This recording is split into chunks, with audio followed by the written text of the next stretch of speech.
Hey guys, welcome. In this video, I'm going to be recounting the tale of how a 2,000-year-old man changed my entire life with just one quote.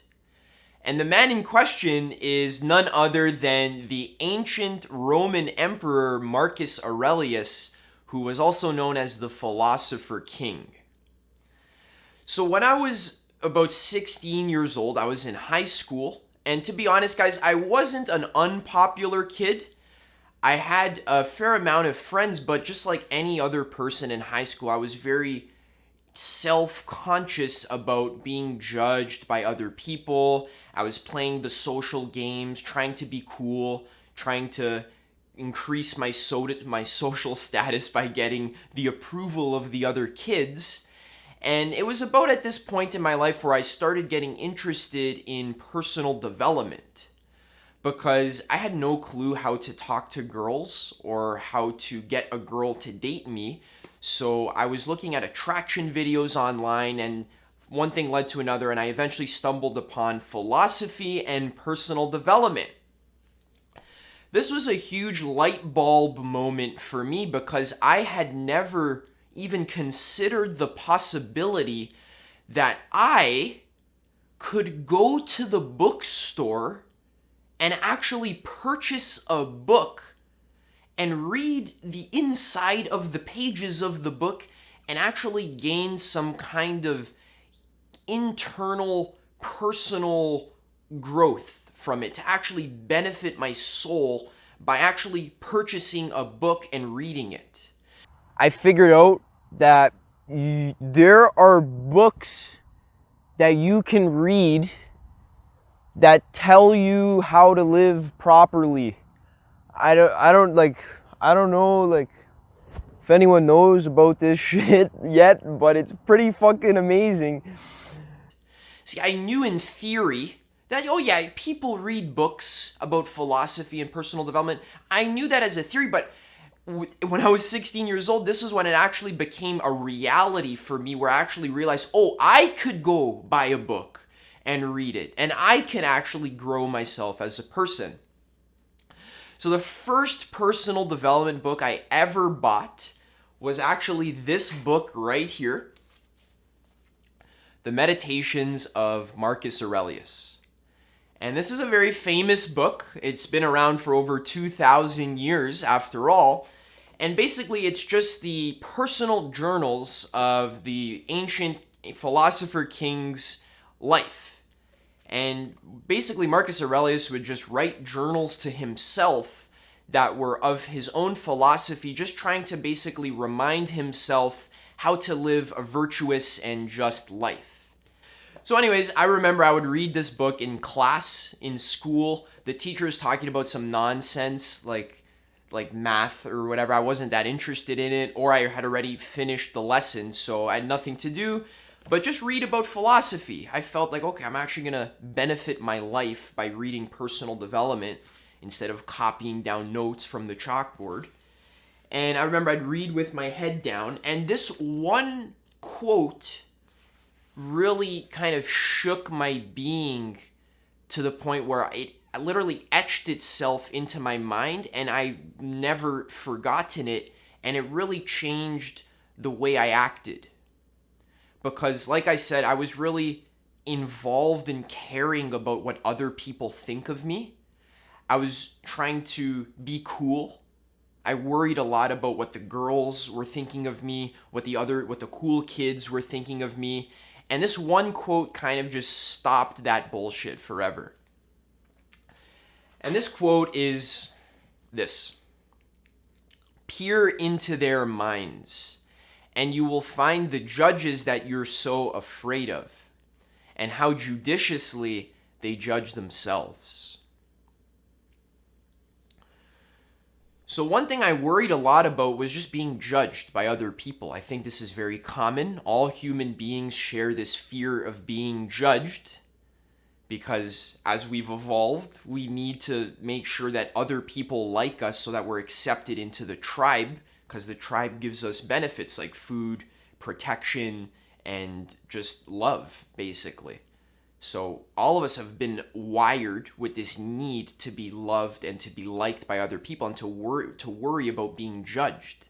But what Marcus Aurelius said is, look into the minds of the people who are judging you and see how much they're actually judging themselves. So a practical example of how this actually changed my life was when I was in school. I was a very expressive kind of person. I like to dance in the hallways and play music and just have fun and be myself and be authentic. But what stopped me from doing that was just worrying about what other people were thinking of me. But when I kind of took this quote to heart, I realized, oh, when somebody else is judging me about what I'm doing, whether I'm dancing or singing or just being funny or fucking around. I was a shit disturber. I like to cause problems and poke people's buttons. When people were judging me for just being my authentic self, really what was happening is that they weren't judging me. Actually, that was a judgment that they held about themselves. And that was just being projected onto me. And this was very freeing because I was able to actually look into their minds and see, oh, this person is judging me, but really that judgment is something that hurts them more than it actually hurts me. They have to live with that judgment for their entire life.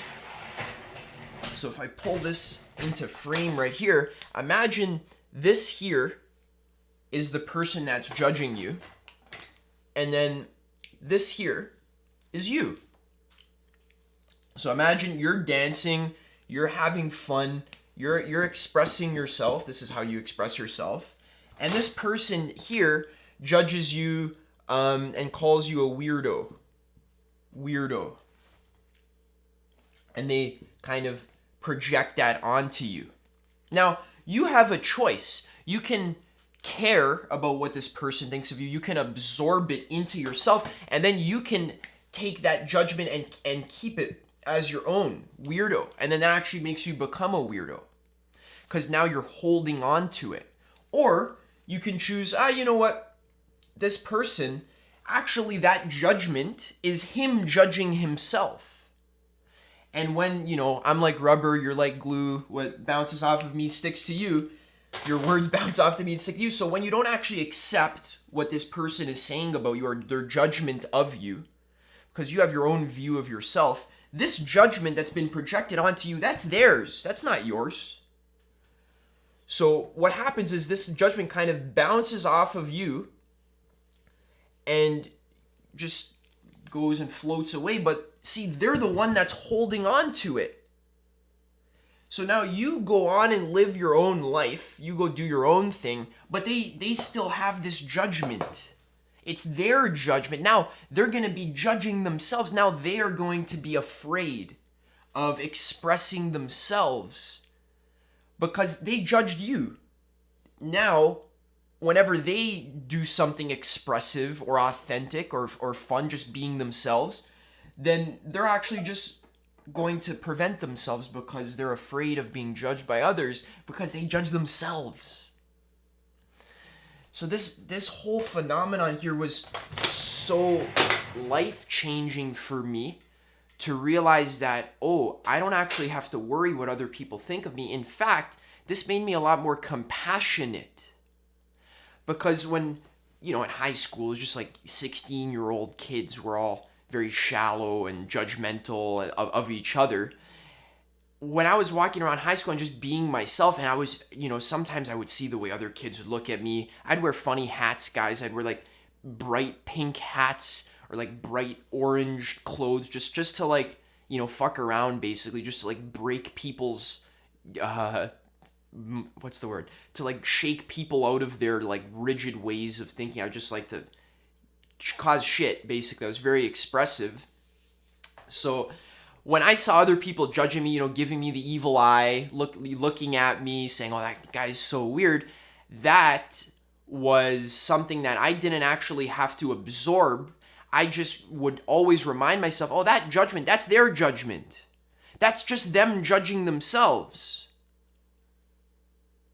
It has nothing to do with me. I'm free. I can do whatever I want. That judgment is theirs. They're going to hold that for the rest of their life until they decide to let it go.